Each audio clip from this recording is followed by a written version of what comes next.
Welcome to Networking RX, a podcast devoted to helping business professionals like you enhance your networking skills in order to become more proficient giving and receiving quality business referrals and improving the overall quality of your life and the lives of those around you.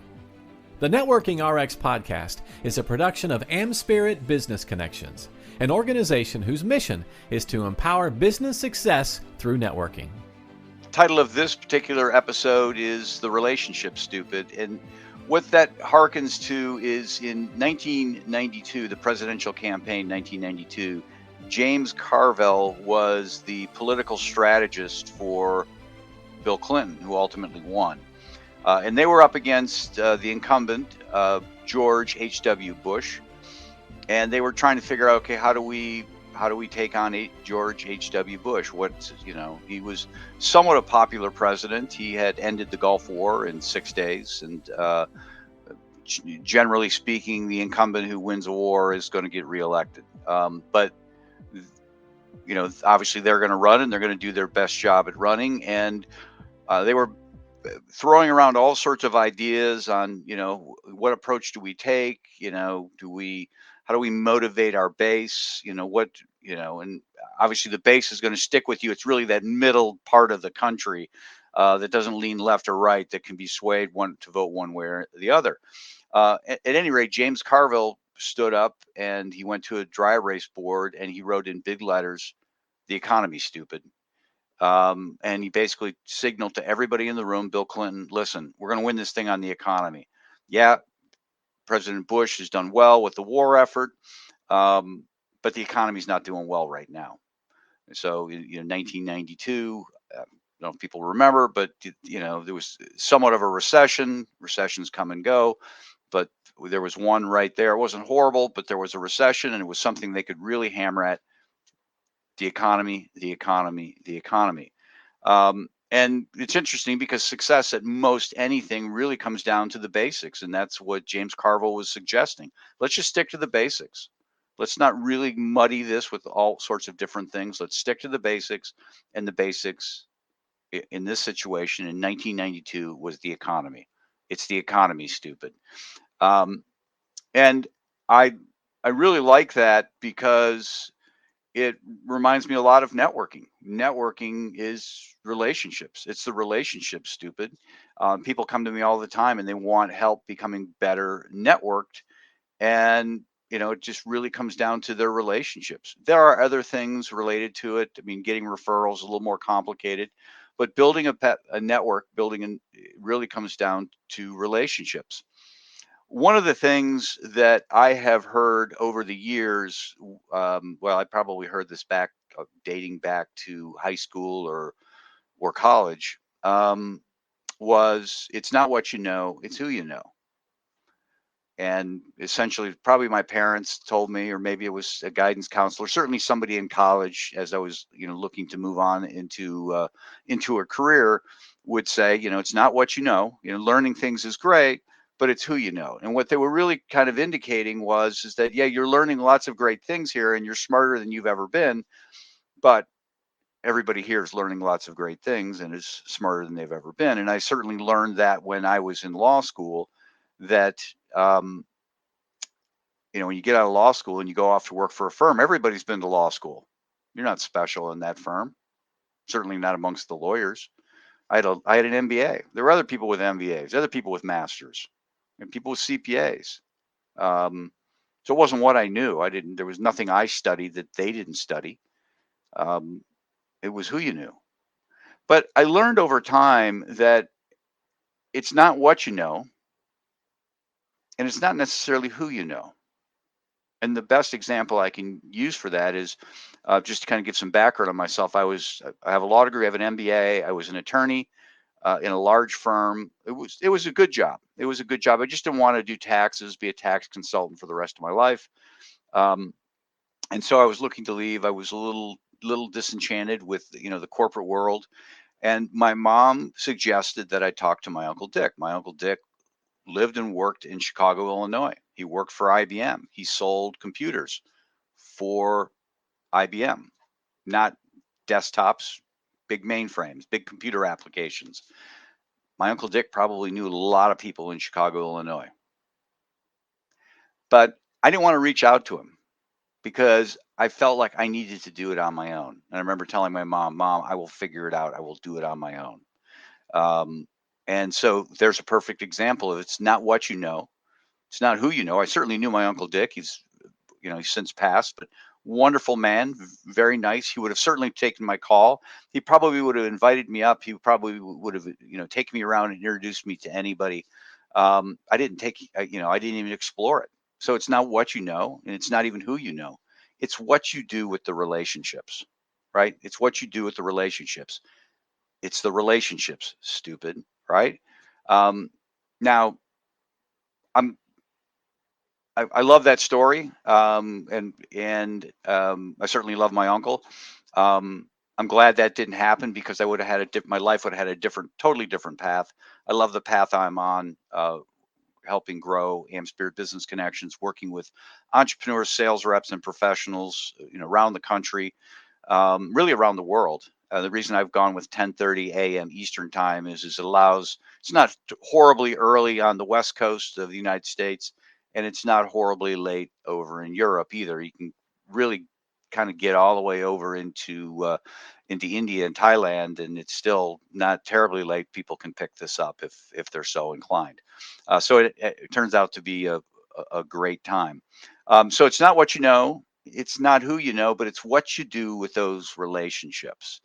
And a good example of this, I certainly have my story with my Uncle Dick, but when the Gulf War kicked off, and again we're back in the early '90s when the Gulf War kicked off, and there was this invasion into Kuwait, and Ted Turner's CNN was just kind of an upstart network at that time, and when the Gulf War kicked off, basically Iraq kicked everybody, all the journalists out, kicked all the journalists out. ABC, NBC, CBS, BBC, they were all out. CNN wasn't kicked out. Well, part of it is they didn't really know CNN existed. CNN, again, was sort of an upstart. But the other thing that happened is that Ted Turner, who was the founder of CNN, what he had done is that he had, for years leading up to the Gulf War, he didn't know the Gulf War was going to be happening. But what he was doing with reporters in the Middle East is he was inviting them to Atlanta to his studios to learn about broadcasting. Come learn, see what we do. Come on over. Here's a hotel, stay, come learn with us. And what did he do? He developed relationships with these people. So when the Gulf War kicked off, they knew Ted Turner. They didn't know the people who were there. It was Bernard Shaw. There were some other people. Didn't necessarily know those people, but they knew they were associated with Ted Turner, whom they had a relationship with. And these people in the media in the Middle East were like, you know what? It's especially in Iraq and Kuwait, we're going to take care of your people. We will take care of your people. You continue to broadcast. And it was really the only feed that was happening. And that was a big thing to put CNN on the map. And it all started with these relationships that Ted Turner had created over the years. So it's not what you know. It's not who you know. It's what you do with the relationships. It's the relationship, stupid. And I talk about that a lot. I do a number of different I do a number of different talks, and I'll really take a deeper dive into all of these things as time goes on. Um, but when I talk to people about relationships, and I do a talk out there called "It's More Than Who You Know," and I really focus on 7 things.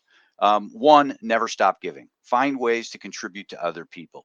And interestingly enough, these 7 things, if you take the first letter of each, it'll spell the word network.